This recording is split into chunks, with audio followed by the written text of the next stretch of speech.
Good afternoon, everyone. Welcome to the second presentation of the Hurricane Resilience Research Institute Resilience Series. Today's presentation is COVID-19 response, one step away from catastrophe. I want to welcome you. My name is Hanari Rifai, and I am the director of HURRY, the Hurricane Resilience Research Institute, which is a collaboration of 6 states along the Gulf Coast, 6 universities. Our mission basically is to serve as a resource for envisioning, promoting, and also institutionalizing hurricane resilience research, culture, knowledge, and tools. Our vision is to become a national center of excellence and resilience to advance the United States and the globe, our ability to mitigate, assess, predict, protect, educate, and recover from hurricanes, severe storms, and other natural hazards that face our society.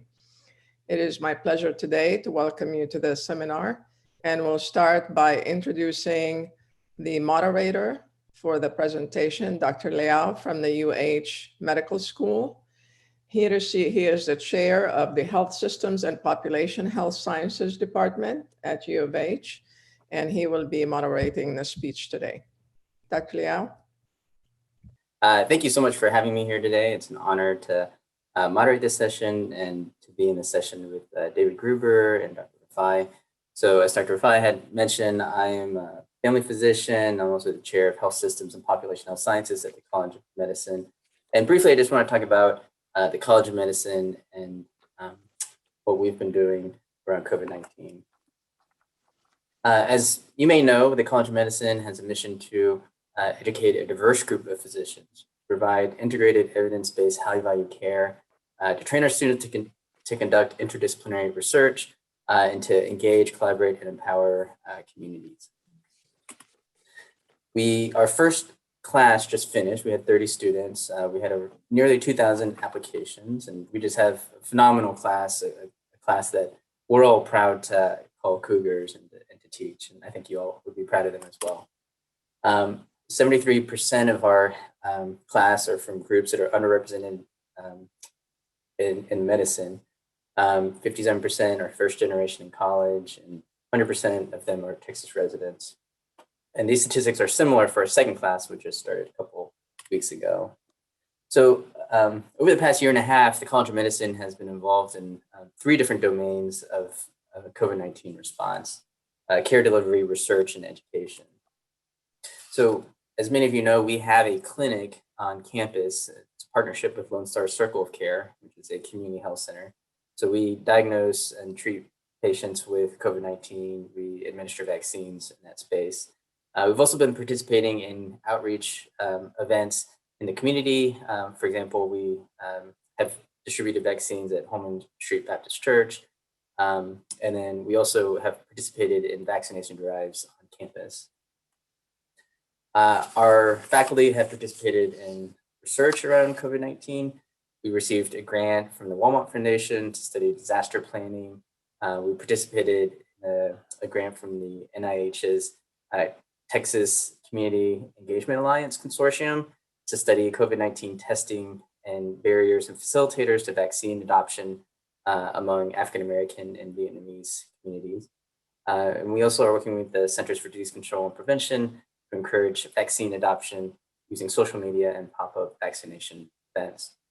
Our faculty have been busy publishing about COVID-19. We have papers on limb ischemia related to COVID-19 and cardiovascular events.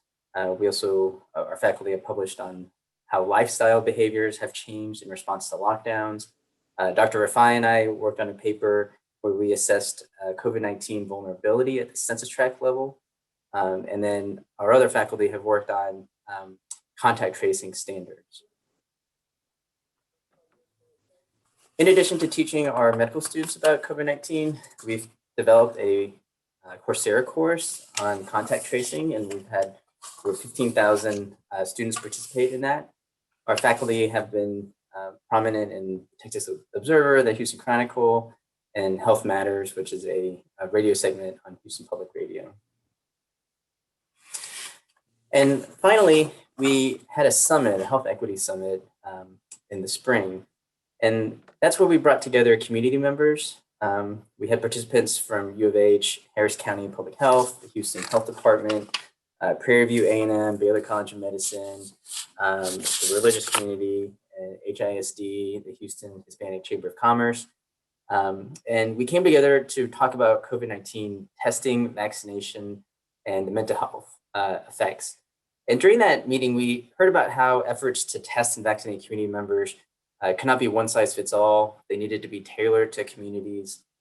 And this really speaks to the importance of multi-sectoral partnerships that involve community organizations, public health, industry, and academic institutions in order to bring all the necessary pieces together to ensure that Houstonians have access to vaccines and testing.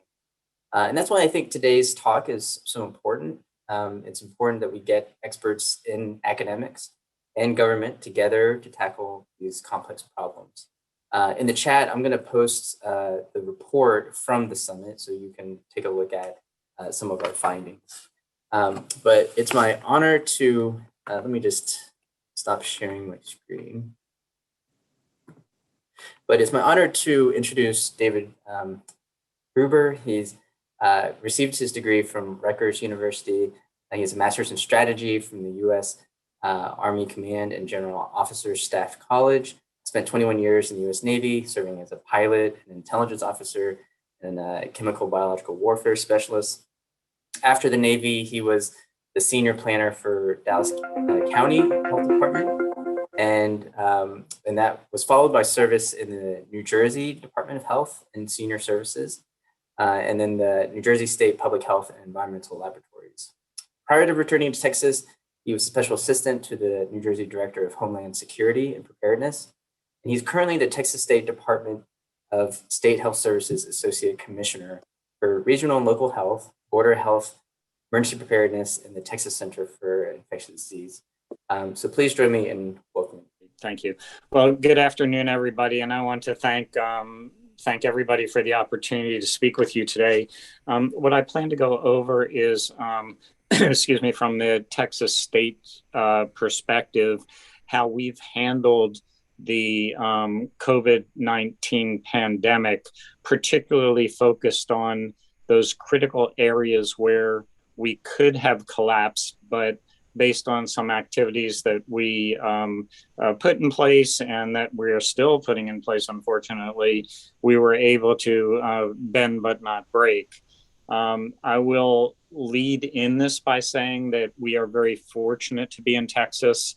The resources that we had available to us are not necessarily and were not necessarily available in other states. And because of that, I want to thank our leadership for allowing us to basically move forward without necessarily constrained resources. So as a health department, we could focus on the public health and healthcare activities that were necessary.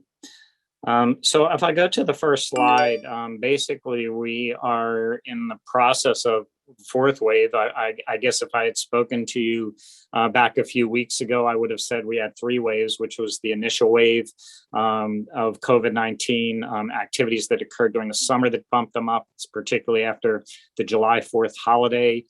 We went into the fall, and due to numerous activities, including some relaxation in non-pharmaceutical interventions, holidays that took place, and some COVID fatigue, we hit our worst peak. And unfortunately, now we are in another I'll call it significant upswing. And I'm going to show you some graphs at the end that compare hospitalizations and cases of what we're going through now with what occurred in these previous waves. So, we are at another critical stage right now. We are a little bit more experienced, I'd like to think, but that doesn't necessarily preclude the fact that we are in a very, very dangerous situation regarding COVID-19 spread and disease. So what do we think might happen? Right now, it's difficult to tell. The variants continue to pop up. There's the predominant that you've all heard about is the Delta variant.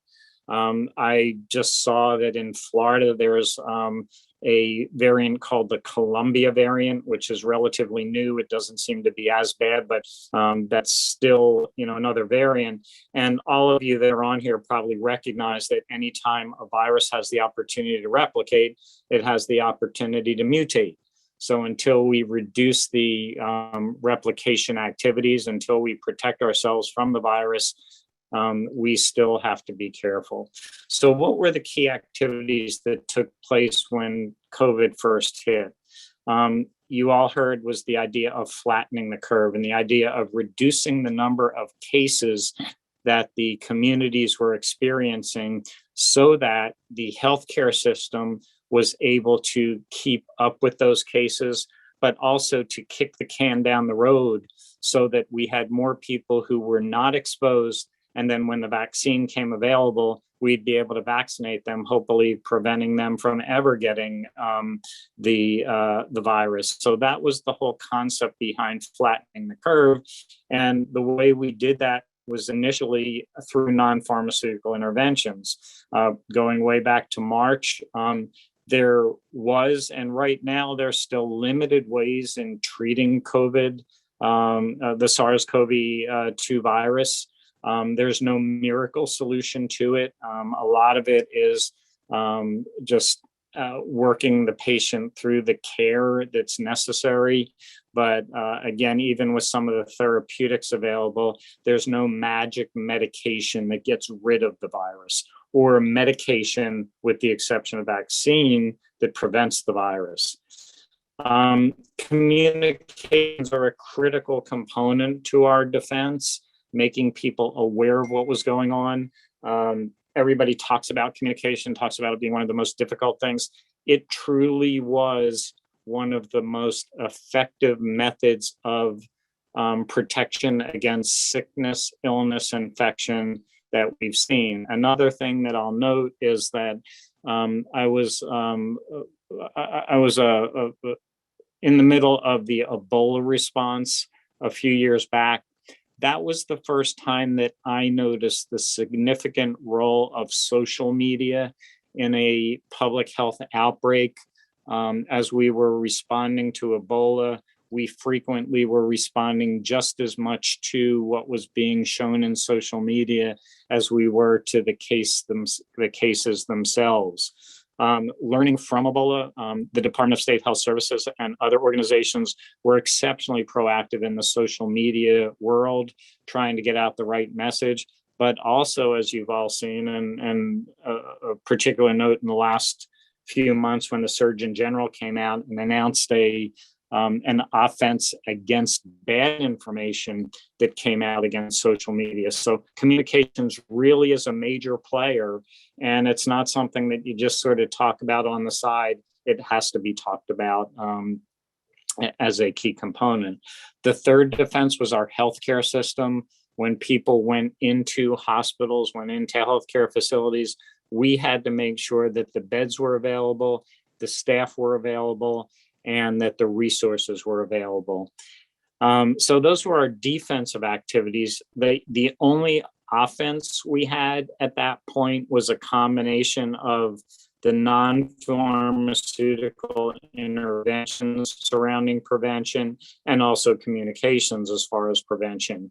But that's a limited playbook.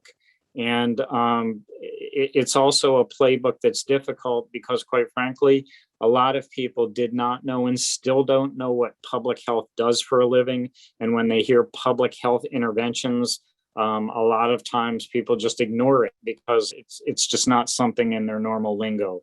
So, but it was our first step toward an offensive reaction. Testing was the second offensive move we made to figure out where people were that were getting sick, getting ill, trying to test prior to that.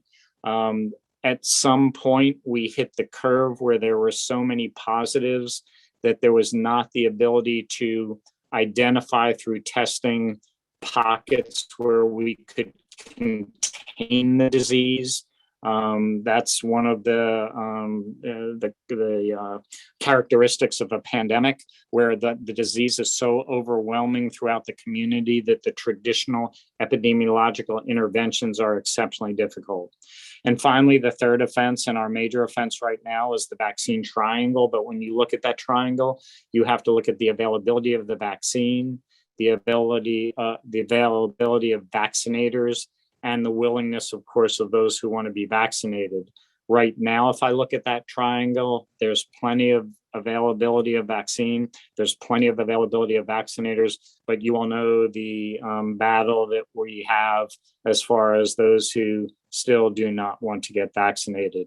I alluded to the variants before. We started out with the wild type, the one that came from China, and then we shifted to where there was talk about the South African and Brazilian variants. They really didn't take a huge hold in the United States, but then the UK variant popped up, and right now the UK variant, well, I shouldn't say right now, up till about a month and a half ago, the UK variant was the predominant variant.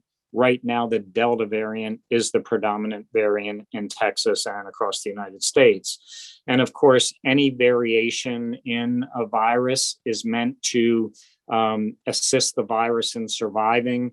And that can either be through increased transmissibility and increased ability to get around the immune system. The virus has that interesting battle of itself, where you don't want to come up with a virus variant that is too viral and too contributes to too many fatalities, because then the virus will cause itself to go away due to the fact that it kills people before the virus can infect others. We have 4 vaccines we're looking at right now: Pfizer, Moderna, AstraZeneca, and the Johnson & Johnson vaccine. Right now, as far as the Johnson & Johnson vaccine goes, the production line has not opened up again, and we don't know when it will. So to start out, the department went through, we didn't just go into this and just try to attack the response to the pandemic. We came up with the following vision that our goal was to minimize the impact of COVID-19 as a threat to Texas health, the economy, and societal norms until it was eliminated through either vaccination, effective medications, or herd immunity. We're not there yet. We have the most chance for success through vaccination. Herd immunity is a big buzzword. I think most people accept that herd immunity, with the exception of in, let's say, isolated communities, is probably not what we count on. We should count on vaccination. We came up with some business objectives, and those included maintaining the healthcare capacity, supporting efforts that support societal norms whenever possible. We needed that to prevent COVID fatigue, and to ensure that people would follow the guidance given by public health. We wanted to see whenever possible if we could support efforts that benefited the economy. As you know, in the mid summer, early fall, economics were major players as far as the pandemic, and last but not least, to protect vulnerable populations.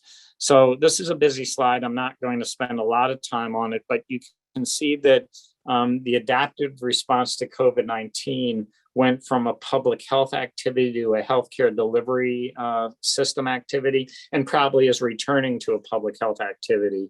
The public health activities were the traditional disease control and non-pharmaceutical interventions. But then as you went to the pharmaceutical interventions in healthcare, you shifted over to healthcare delivery. So how did we enable the healthcare system? The first thing was addressing PPE shortages, which was the first challenge to the healthcare system and to public health and everybody else, actually, to the normal person walking on the street who wanted a mask. We came up with certain restrictive criteria on the use of PPE, with a focus on providing PPE to those most likely to be exposed to the virus in the course of their activities in healthcare delivery. And the goal was to keep the healthcare delivery system operational and to protect our healthcare facilities. The next thing we did was we addressed bed shortages, and I'll give you a slide which showed the tiered approach we had to expansion of healthcare capacity. We wanted to protect our healthcare workers, to include pre-hospital care, EMS, to ensure that the healthcare system from soup to nuts was able to accomplish its goal. And we wanted to ensure the continuation of critical health services. And we did that through rules, regulations, and guidance. So I won't go over this slide in depth. I think if you look at the middle slide, the first and second columns, the first was we looked at how could we increase hospital surge using existing capability. The next thing we looked at reducing staffing in certain areas, providing minimal services in other areas, and primary care services in particular areas in sort of a modified hospital setting.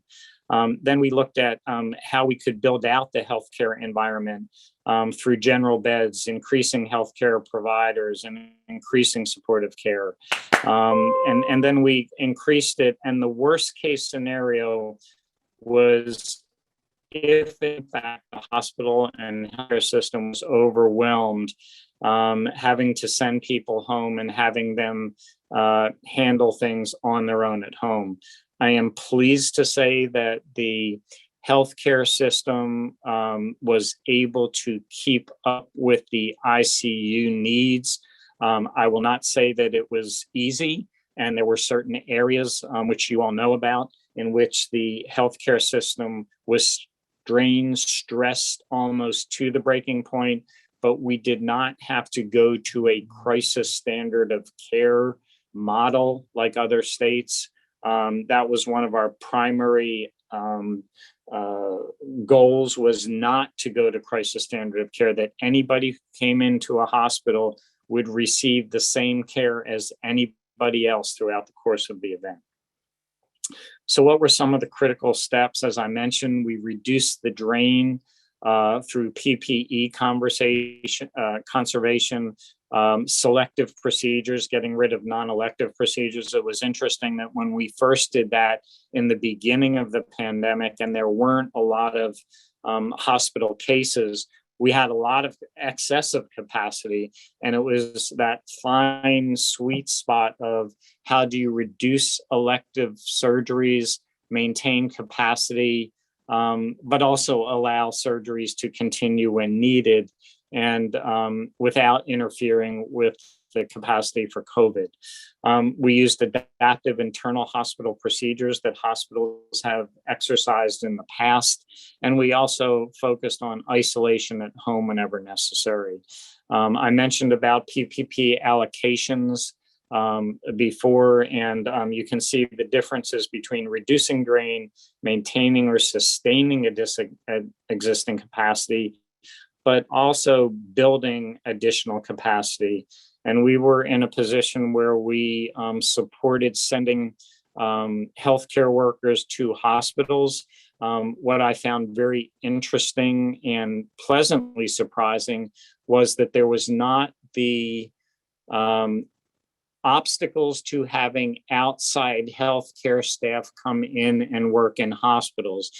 Many of you who are involved in public health planning, preparedness, and response know that one of the critical things was one of the critical questions was, if you bring others in, will hospitals accept others working in? And there were no problems in Texas with that. At our peak, we had over 15,000 additional hospital workers in different fields of expertise deployed to our Texas hospitals and to our nursing facilities. We really wanted to make sure that we protected vulnerable populations. Quite frankly, the term vulnerable population is now a sensitive term. There are a lot of folks that don't think the word is an appropriate use. Let me define that. These were the populations that were either most susceptible to getting COVID-19, or if they got COVID-19, there was the chance that the disease might be more impactful in a negative way to them than others.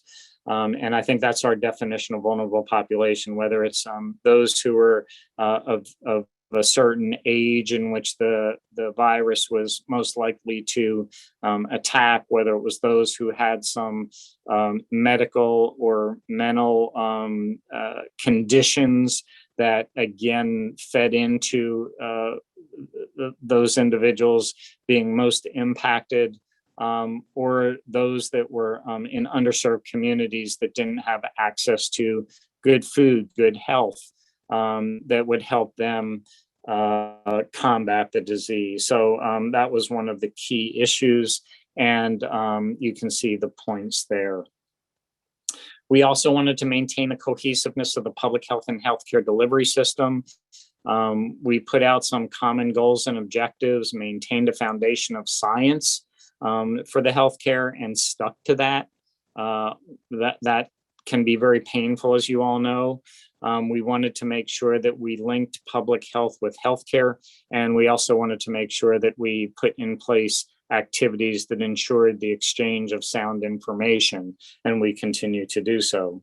So it came down to five major areas: knowledge management and information brokerage. So the idea of ensuring that the right information got out in the right manner, in the right amount to the right people, and that we targeted that communication, that we used disease prevention and response, healthcare system resilience, and targeted interventions.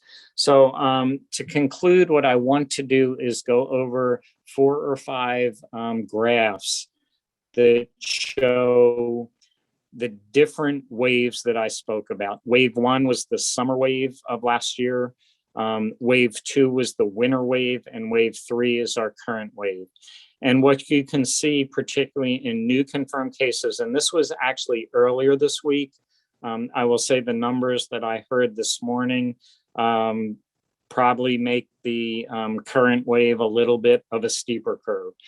But you can see that as far as new confirmed cases, while not as many cases as our wave 2 or wave 1, the slope in which the number of cases is increasing is more steep than the first 2 waves. If you look at new confirmed cases as plots over a 7-day rolling average, as opposed to individual cases, you can see that our 7-day average slope is just through the ceiling compared to the others. If you look at hospitalizations, the rolling 7-day average, you can see again, the slope is steeper than any other curve we've had before. And if you look at the plot of 7-day rolling average, the percent change, again, it's a little bit, it's humbling to look at this number, to see that we've gone through so much, and yet we're still in so much, and we're in such a critical stage. So with that, I'll stop and see if I can answer any questions or entertain any comments that you'd like to hear about. I'll keep the slides up just for a little bit to see if there's any specific questions related to the slides, but let me stop there, Dr. Liao, and see if there's anything you'd like me to answer right now. Thanks a lot. That was fantastic. The chat is open, so if you have questions, please pose them. One question that I had for you is, you had mentioned the effectiveness or the importance of communication strategies.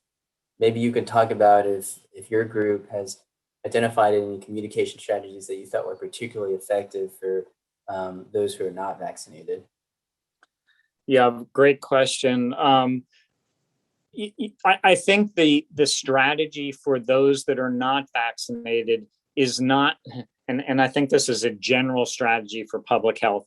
Public health in the past has been very, very inflexible. We go out there and we put out a public health message, and when people don't understand it, we repeat it louder. as opposed to changing it. I think the best and most effective way against those that are not vaccinated now is to recognize that our messaging to this point has not been effective against them. So we have to look at the different messaging. We have to look at the different pathways. We can't go through the Einstein principle of insanity of continue to do the same thing and expect different results. So I think flexibility and change are the solutions, although I don't have the magic answer as far as what those solutions should be right now. Thanks a lot. We got a question from Gordon Wells. Talks about thanking you and Dr. Jennifer Schuford for all of y'all's work. The question is, what can the state offer in terms of reserve capacity to reinforce frontline healthcare workers, especially respiratory therapists, in rural areas where it appears the Delta variant could overwhelm hospitals? Yeah, I think first thing is I'm going to start with the back and work forward. Respiratory therapists are one of those groups that nobody talks about until you really need them. But when you look at any respiratory disease, whether it's the traditional tuberculosis, RSV, flu, people just don't understand the dependence we have on respiratory therapists. They go, well, just add more vents to a place, but they don't realize that you need the respiratory therapist to really work the vents the right way. And so I appreciate the comment, particularly as it relates to respiratory therapists. As far as in rural and frontier areas, we continue to struggle to ensure that we get people to those areas. There is a competitive environment right now of temporary workers.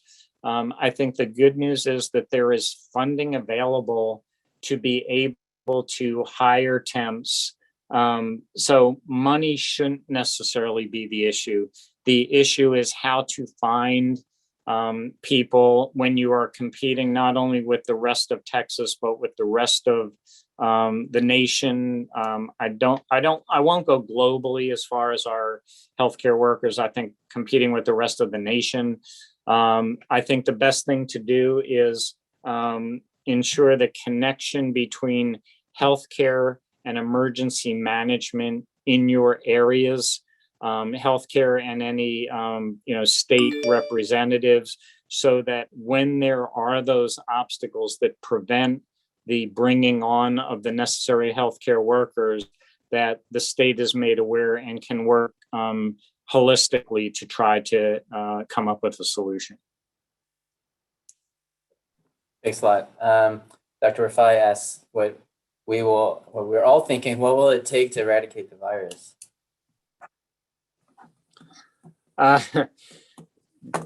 Gosh, can I make millions of dollars if I give the right answer on this one? I think the goal is this, that, and sometimes I guess I get accused of oversimplification, but if you look at the fact that the virus replicates like a virus, and right now at least, there's not been a lot of talk of a host other than humans.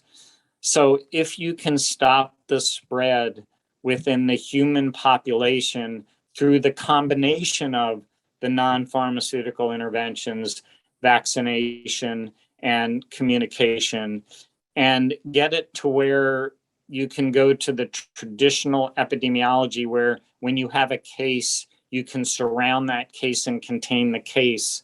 To me, that's what's required to eradicate the threat of the virus. I think the core question that everybody is waiting to see is this a virus that we will see yearly, repetitively, requiring booster shots, from now on? Or is it something like, miraculously, we all went through Zika, 2 years ago, and then the next year Zika was non-existent. The same with the SARS virus that we saw a few years ago that made it to Canada. Through good public health, that sort of died out a little bit. So I think we're going to have to enact the appropriate public health and medical containment to get it to where its ability to replicate is reduced, and then see how the virus survives our battle against it. We have a flurry of activity in the chat. Dr. Law asks, given the current situation with COVID-19, which is likely to significantly worsen, what is Texas's response to universal masking, given what has been recommended? Vaccinated, unvaccinated will both spread the virus based on new data from Provincetown. 74% of the close to 900 people that were recently infected with COVID were vaccinated. The elderly and the immunocompromised, despite vaccination, will continue to be at high risk. Yeah, so I think, this is one of the most difficult communication battles we're having right now, where we're having breakthrough cases of those who are vaccinated. Our message, and it's a valid message, it's not just, to send out a message, is that, vaccination is still our predominant method of protection. And those who are vaccinated, in general, tend to have a less severe reaction to the virus. It's obviously a difficult message to send out, particularly to those who are either viral skeptical or viral hesitant, when you can't tell them that the vaccine will definitively prevent you from getting the virus. However, you can tell them that your chances of going into the hospital and of dying from the virus right now are significantly, with capital letters, reduced regarding if you get the vaccine. And as far as masking goes, we still point to CDC's guidance. I gave a little bit of a conversation on the call that was mentioned with Dr. Schufer and I on the science behind masks. If you look at that, it is another tool.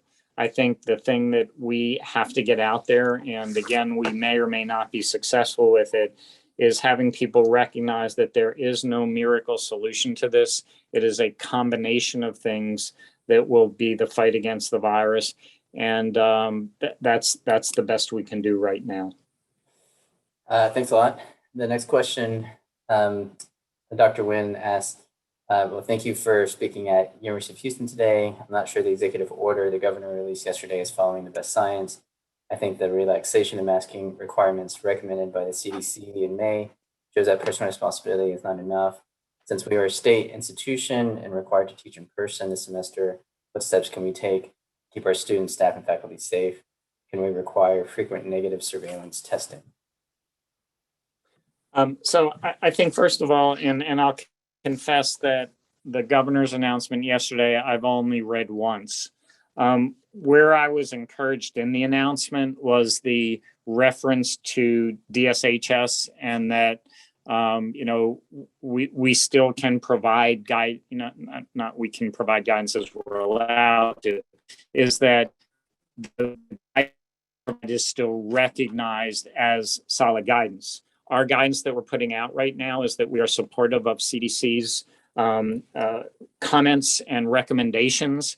And while masks cannot be mandated, that doesn't prohibit people from wearing masks. Talking to you from the RGV, had some meetings down here, and many of you remember that the RGV was hit very hard by the virus with a lot of fatalities, particularly over the summer and fall. They are walking, a lot of people here are walking around with masks, and a lot of the businesses that I've seen acknowledge and say they respect the governor's opinion, but they are asking that people wear masks. So I think that, again, there's the prohibition from mandate, but there's not the prohibition from wearing masks. And I think that's part one. Part two, as far as testing, I think testing has a role as long as it's done with the science. At least from my perspective, screening testing of everybody doesn't necessarily provide the result, because the individual who tests negative that morning can test positive in the afternoon or the next day. So unless you're going to test everybody every day, you're not necessarily going to get the results that you want.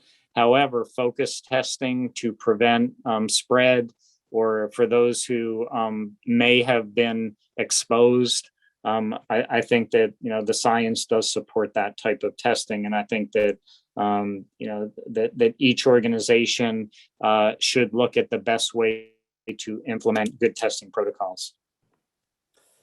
Thanks a lot. Dr. Rafai asks if Texas Delta progression looks like the UK. We have a tough 60 days ahead. Do we have enough capacity for treatment? Yeah, so right now, first of all, Delta is the predominant strain, and unless there's another strain that comes about, it looks like it will not only be the predominant, but the dominant strain. I can't remember the latest. You can go to our website and actually look at it. Numbers above 75%, 80% are the Delta strain in Texas. Obviously, we do have to put the caveat that not everybody who gets tested gets, do we have the opportunity to genotype the virus? But right now we are, that is the strain that we're looking at. Right now we have the healthcare capacity. To give you some perspective on that, and these are not numbers that you'll find anywhere, they're numbers that I sort of use based on our observation. When we had between, let's say 0 and 6,000-ish hospitalizations, the healthcare system in Texas was able to operate without any changes to the way they did business, and be able to handle, in general, the cases that were coming and presenting to our healthcare system. Of course, I'm going to put the caveat that it depends where the cases are. If you have all 6,000 in one place, that's very different than spread out. I will say that one of the things that we're looking at right now is that the cases seem to be more spread out over the state as a whole, as opposed to the summer and the fall. We would find epicenters, and it was almost a rolling epicenter throughout the state. Here, it's more evenly distributed, at least to start. So again, between 6,000 and 10,000, you start seeing the system straining a little bit, and people having to do some things differently at their healthcare facilities to be able to accommodate the increase in patients. But still very much within the capacity of the hospitals themselves to handle the cases. Once you get above the 10,000 mark, have to make sure that there's the additional staff, that the bed capacity has been built out to be able to handle the cases. So right now, we're in good shape, and we have to see where the curve goes. So there's a conversation in the chat about the direct costs of medical treatment for a 40-year-old being in a hospital. There's comments about TMC ICU beds being full, and one of the questions here is about why you think the FDA has not approved vaccines. And I'm guessing what they mean is not going from EUA to full approval. Yeah, that's correct. I'm not the authority on that, so I can only mirror what I've heard from those who I've heard talking. And apparently the process by which you go from EUA to full acceptance of the virus is a very long and extended process. It's not. The EUA is truly meant for a very quick process, but to go to complete authorization of the virus as a standard vaccine, not under EUA, they don't want to rush any of the normal procedures that it takes. I won't go any further because it's out of my expertise, but I think that's the reason, is that there's no fast track for going from EUA to full acceptance of the virus. Thanks. Dr. Law, did you want to add anything to that? Dr. Law is one of our faculty members, and she's on the Lancet Commission for COVID-19 vaccines. And I just put a link in the chat that references the papers that this group has written. Hi, thanks. No, I just wanted to, I just stated this in my comments, but I am really concerned given what I saw in India. Most of my family had COVID, many were extremely ill in the ICU. Predicted possibly 20 million people died undocumented in India during the COVID surge. And I really think that Texas is not taking this as seriously as it needs to. We knew since May Delta was going to hit and vaccinations were not enough here. And now with this population not masking, I do not think vaccinations are enough to stop this surge. And everyone has recommended universal masking. Now with these CDC documents that have been recently released, they show that 35,000 cases will be documented every week in the vaccinated as well. So I'm just wondering, what will it take for Texas to start universal masking indoors for their state and for schools, and to prevent anything else from happening? Because this is basic mitigation. I don't know if, one of the things that, I've learned from Texas, since I've been here, is that the home rule aspect of Texas is a major component of all policy. So, without being a politician, I'm not sure I can answer that question. Suffice it to say that I think that public health will continue to put out the messaging that we feel is most appropriate. But there's also the opportunities at the local levels to put out good messaging. And I sort of equate it to, let's say, there was a time a while back where we were trying to figure out, should we try to pass state legislation regarding tobacco rules? And the decision was made that there's more of an ability to have something happen if you have ground up build than top down mandate. And I think that's where we're going to have to go here. We need the ground up build, not the top down mandate, to be successful. That's a question about should we consider a second dose of following a J&J dose from Moderna or Pfizer? Again, not my specialty. We've not had any discussions that I'm aware of. I think the only discussions that I've heard have had to do with Pfizer, Moderna, booster shots. And again, no determination made, but that seems to be the discussion. I've not heard anything recently about the Johnson & Johnson follow-up, any follow-up. But again, that's sort of out of my area of expertise. The next question is, how often does the Department of State Health Services meet with the governor to discuss the pandemic?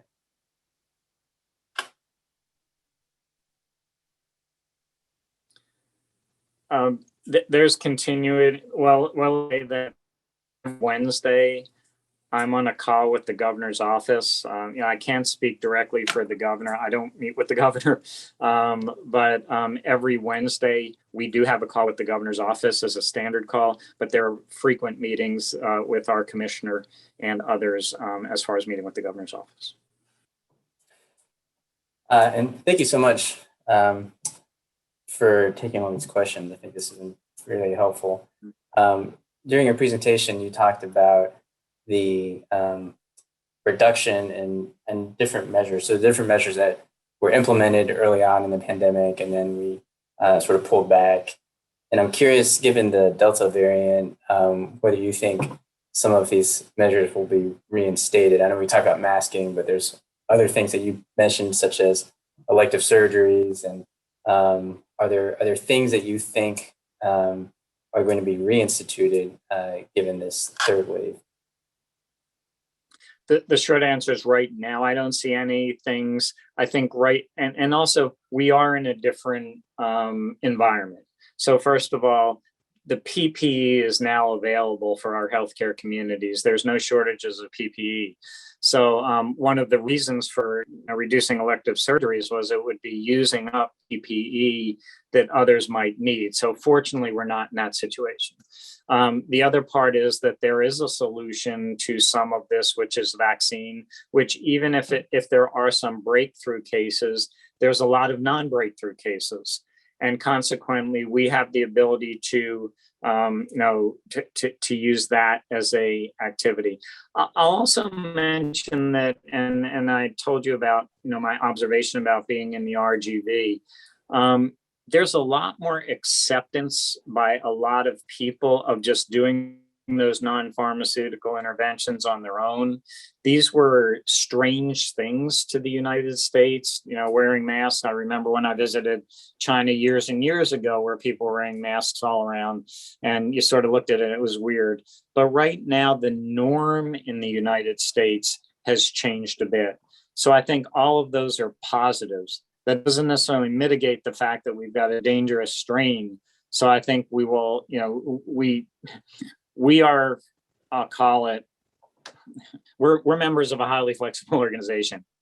So we are, every day we meet to discuss what the status is in Texas about COVID-19. So we're not just going to wait until something happens drastically. We are doing something, we're watching this every day to try to figure out the best way to balance our interventions against the next question is, do we know how Delta operates across the age spectrum? Yeah, I wish I had that slide in front of me. So the hospitalizations right now, the elderly, 65 and above, and then the next level down, which is 50 and above. As of last week, when I last saw the graphs, we're still the higher percentage of hospitalizations. However, we're starting to see the 20 to 40, 50 starting to increase a lot more than before proportionally. And a lot of that is because those tend to be the populations that aren't vaccinated. So in some ways, it's hard to tell acting against populations because you almost have to measure that at the background of the vaccination of those populations now and the measure those populations are taking. But if I had to go with pure without taking any other considerations into account, not what should, that it still tends to be the elderly and 50 and above. And since I'm in that category, I'm not going to use any other terms. So next question is, when Dallas initially presented their COVID-19 vaccination plan, Department of State Health Services made them change their approach from prioritizing communities of color or vaccines would be withheld. Do you still agree with that decision? Yeah, I think that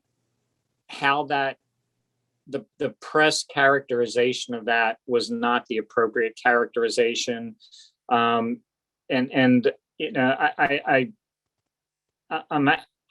right now I can't remember the specifics, but it was not to prevent Dallas from doing what they wanted to do. The way they were presenting it to others was restrictive to actually the population they actually wanted to serve. So it was more confusing as far as the rollout of it, not the intent, and the department supported the intent of what they were doing. Since a lot of us are in academics, do you have any thoughts about the ideal role for academic institutions and contributing to the pandemic response? Yeah, I think that right now, that's an interesting question, because right now The data is starting to be enough where maybe there could be some academic looks at it. I think we all know that in the beginning, when there were all the models going on, there was all this predictive modeling, but it wasn't really based on any data that actually existed regarding COVID-19. So you had models all over the place.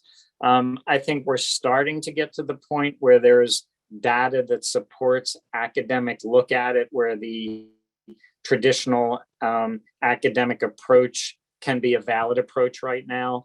But also academians are viewed, in a high regard. So academia putting out the appropriate information is another component of the communication strategy. Dr. Wall talks about working in a clinic in Houston doesn't have vaccines for some of the sickest people in Houston, people with heart failure, diabetes. We also do not have testing. Many patients tell me they do not know how to access vaccines or they don't have transport. Is there a process of going door to door to offer vaccinations in hard-hit areas? So the state does have a program to address some of the populations that are having difficulties. Specifically, we have a program for those who are homebound. And I don't have my number in front of me, but if you dial 211, they'd be able to give you that number. But if you call the number, gosh, I'm embarrassed that I don't have it, but it's either on TDEM's website or our website. And then you select option 1, it will roll you over to people who will set up home vaccinations for those who cannot get out or have trouble getting out to vaccinate. And we continue to do that. We're proud of that program. We vaccinated over 1,000 people who are homebound. For the populations that can't get to vaccination clinics, there's a program for that. Some folks have tried door to door. I think all of you'll appreciate that sometimes that gets that backfires, where people find that as intrusive as opposed to helpful. And this all comes with this fine dance of trying to figure out the best way to get vaccinations to people. There should be no clinic that doesn't have access to vaccine. If they don't have access to vaccine, they should contact either, in this case, Houston Health Department or the department, because the vaccine's available. It's getting it to the right people to give it to them. I think we're going to take a couple more questions. One of the questions is about what are the 3 lines of defense that enable a safer return in this upcoming school year? Yeah, so, again, we might have had a different conversation a few weeks ago than we're having right now. First of all, I don't use the term in any cases of safety. I use the term risk, minimizing risk. So the question is, what can we do to minimize risk in the return to school year? And quite frankly, with the exception, it's the same as the past school year. We can use separation of students so that they're not packed in together. We can use the social distancing. We can use activities that that consider what might or may not be spreading of the disease, and we can use recommendations that CDC has for return to school. Right now, obviously, we can't do vaccination for below age 12, but for those above age 12, vaccination. So again, I go back to, there is no miracle solution. There are a bunch of things we can do, and all of those combine to reducing risk to the lowest level possible. All right, I'm going to take the next 2 questions and then I'm going to cut off the questions. David has been very kind with his time and attention and thoughts and opinions and perspective. So one of the questions is, students must be vaccinated for plenty of other diseases before arriving on campus. Why is it so different for COVID vaccine? How can we overcome the bad press for the vaccine? Well, first of all, again, I think with EUA, that is a big factor. The vaccines that we're doing for vaccine preventable diseases for children are not EUA vaccine. So that definitely comes into play. The fact that it's relatively been only recently since the vaccine dropped down to age 12 for the two. And I will say that as much criticism as there's been as far as vaccine development, the ability to have rolled out a vaccine in less than a year is unprecedented. And those in academia, I'm sure you know, if you go and do any studies on vaccine development, the fact that this occurred in such a short period of time is pretty incredible. I think, and then again, let's face it, there is a environment in which some people support vaccine, some people do not support vaccine. All of that comes into play when you have to when you consider public health, medical science, etc. And if we don't consider that, then we're being naive to the environment in which we work in. So the goal is to do the best public health and medical possible in the environment you work in. And that's the best we can do. Final question, is there effort being made to increase the current utilization of public service announcements to encourage vaccinations and the continuation of wearing face masks? So you wanted to end that with a softball. Yes, actually, literally this week and beyond, you'll see a very, very significant increase in communications from our department in all media, social media, traditional TV, et cetera, messages from the commissioner, et cetera, to promote vaccine, and from the governor's office to promote vaccine. All right, thank you for being on the hot seat. Dr. Rafai, I'm going to hand it off to you. Well, I wanted to thank everybody for being here, and especially our speaker today, David. I'm sure we're going to talk to you hopefully soon with better news on the horizon. Let's hope, keep our fingers crossed. We very much enjoyed your presentation and really the responses to a lot of questions. I'm sure we can continue for another hour or two, but I believe it's time for people to get on with their Friday afternoon and do what they need to do. So I want to thank everybody again. And with this, we will conclude the webinar this afternoon. Thank you again.